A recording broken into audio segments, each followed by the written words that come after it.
Good evening and welcome to State of Business on our television. I'm Tamir Nimsal. Let's have a look at the headlines.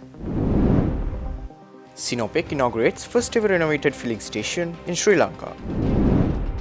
Ceylon Chamber of Commerce explores investment opportunities from Vietnam. News in detail. Sinopec Lanka Energy inaugurated its first renovated filling station at the Trans Lanka's filling station in Navagamuwa, marking a major milestone on the company's first anniversary since entering Sri Lanka. After 7 months of operation across all 150 stations, this newly renovated station underscores Sinopec's long-term commitment to revitalizing the country's energy sector. The company has been actively investing in renovation projects, upgrading facilities, and improving health, safety, and environmental standards to support the sustained growth of its dealers and partners. Sinopec Energy Lanka General Manager Wang Haini said that Sinopec is devoted to setting high standards in Sri Lanka's petroleum industry. Looking ahead, Sinopec plans to renovate the remaining 149 filling stations over the next 3 years and explore opportunities for 50 brands new stations. Sinopec is also set to establish a vocational training and qualification system for fuel station staff to develop a more skilled workforce. Additionally, a comprehensive customer service center equipped with support in multiple languages will be introduced to effectively address inquiries from customers and dealers.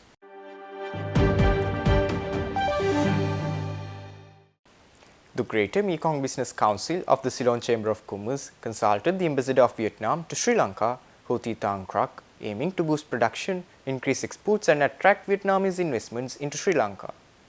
The meeting between the SLG Embassy and Ambassador Krak was held in Colombo recently. During the discussion, investment in agricultural production and processing was a major focus, with the Council citing Vietnam's successful models as examples. Recognizing the potential in tourism, the Council proposed initiatives to attract more Vietnamese tourists to Sri Lanka. Given Sri Lanka's heavy reliance on pharmaceutical imports, the Council also identified this sector as a priority for investment. The potential for joint ventures in construction and infrastructure projects was discussed, with Sri Lanka's need for modern infrastructure presenting an attractive opportunity for Vietnamese investors. Her Excellency Ho Thi Tang Krak expressed strong commitment to bringing more business delegations to Sri Lanka to explore potential avenues for strengthening economic ties.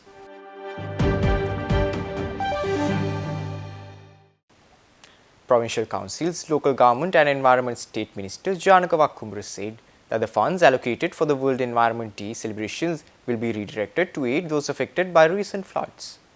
State Minister Wakkumbara said this speaking at the Presidential Media Centre recently. Highlighting the government's commitment to relief efforts, the State Minister detailed ongoing measures to provide food and shelter to displaced persons across the country. He also announced that authorities have begun cleaning operations in affected areas as soon as the flood waters recede, with particular attention to preventing epidemic diseases such as dengue.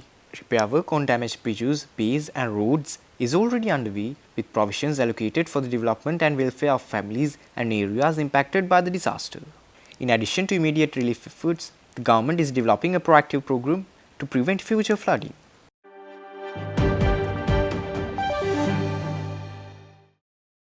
Stay tuned.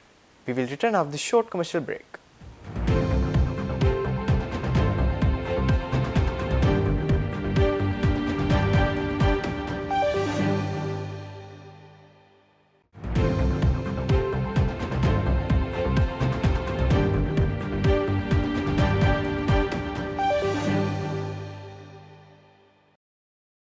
Welcome back after the break.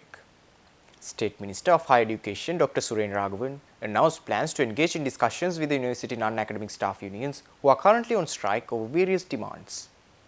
Dr. Raghavan emphasized the government's commitment to finding the best possible resolution addressing a press conference held at the Presidential Media Centre recently. The State Minister highlighted the significant impact of the ongoing strike, noting that it is causing a direct financial loss of approximately 150 million rupees and wasting 1.8 million man-hours. He revealed that in order to meet the demands of the trade unions, including a salary increase, an estimated 1.1 billion rupees is required for the next 6 months. Dr. Raghavan has requested a comprehensive report on this matter and confirmed that discussions are underway with the Minister of Finance and the Treasury to identify viable solutions.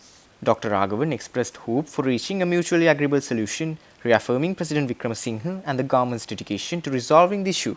Dr. Raghavan further revealed that a legislation to establish the National Higher Education Development Commission is currently being prepared.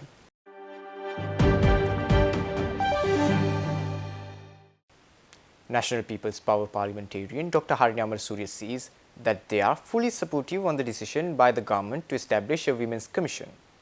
Addressing the media this Tuesday, parliamentarian Dr. Amarasuriya also appreciated the two private bills to ensure 50% of women's representation in national lists and 30% of women's representation in elections. We support the establishment of a Women's Commission, and we are pleased that this initiative is taking place. We also welcome the two private member bills that were discussed in the Women's Caucus and which have been presented by the chair of the Women's Caucus, Dr. Sudarshini Fernando Pulle. One, to ensure that 50% of national list seats are reserved for women, and the other to an amendment to the parliamentary election law, which stipulates that 30% of there should be 30% representation of women in decision-making bodies within all registered political parties. We think these are good moves. We welcome these. But we also want to comment on the fact that often these bills are hurriedly put together without enough time for consultation and feedback. For instance, the Sectoral Oversight Committee on Women and Children only received the Women's Empowerment Bill a week ago. We have suggested several revisions to the bill, particularly with regard to the role of the Ombudsman, because it wasn't clear whether the Ombudsperson is, how independent the Ombudsperson is. Addressing the same media briefing together with NPP's women representatives, Dr. Amarasuriya highlighted that it is not only the passing of laws, but implementation of such laws is highly important. Parliamentarian Dr. Amarasuriya stated that what they have experienced in the past is the laws being limited to the books and papers. It is not only the passing of laws that is important, the implementation of laws is equally important, and it is in fact ironic that it is this very same government which has cut funding to the Women's Ministry by 50%, and it's the Women's Ministry that is make sure that these bills are implemented. We have to understand that if these laws are to actually become meaningful for women of this country, then adequate resources need to be allocated, and adequate attention needs to be also put to institutional strengthening in order to make these bills meaningful or make these laws meaningful. Otherwise, it's just an exercise in a paper exercise. These bills or laws and policies are just limited to paper, as it often happens in this country.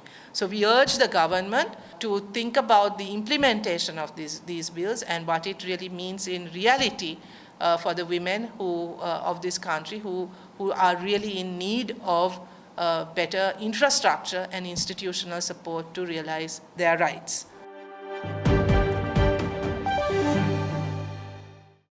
Stay tuned for Stug Update.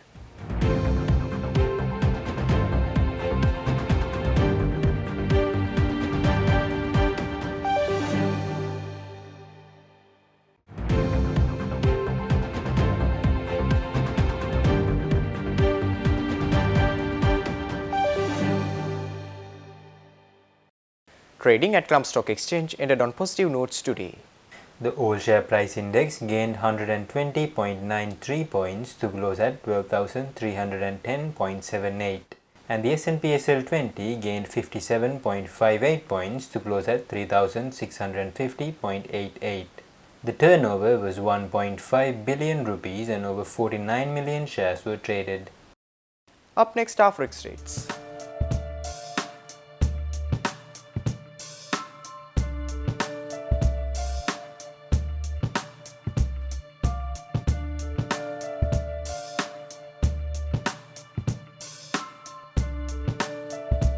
That's all our news for today.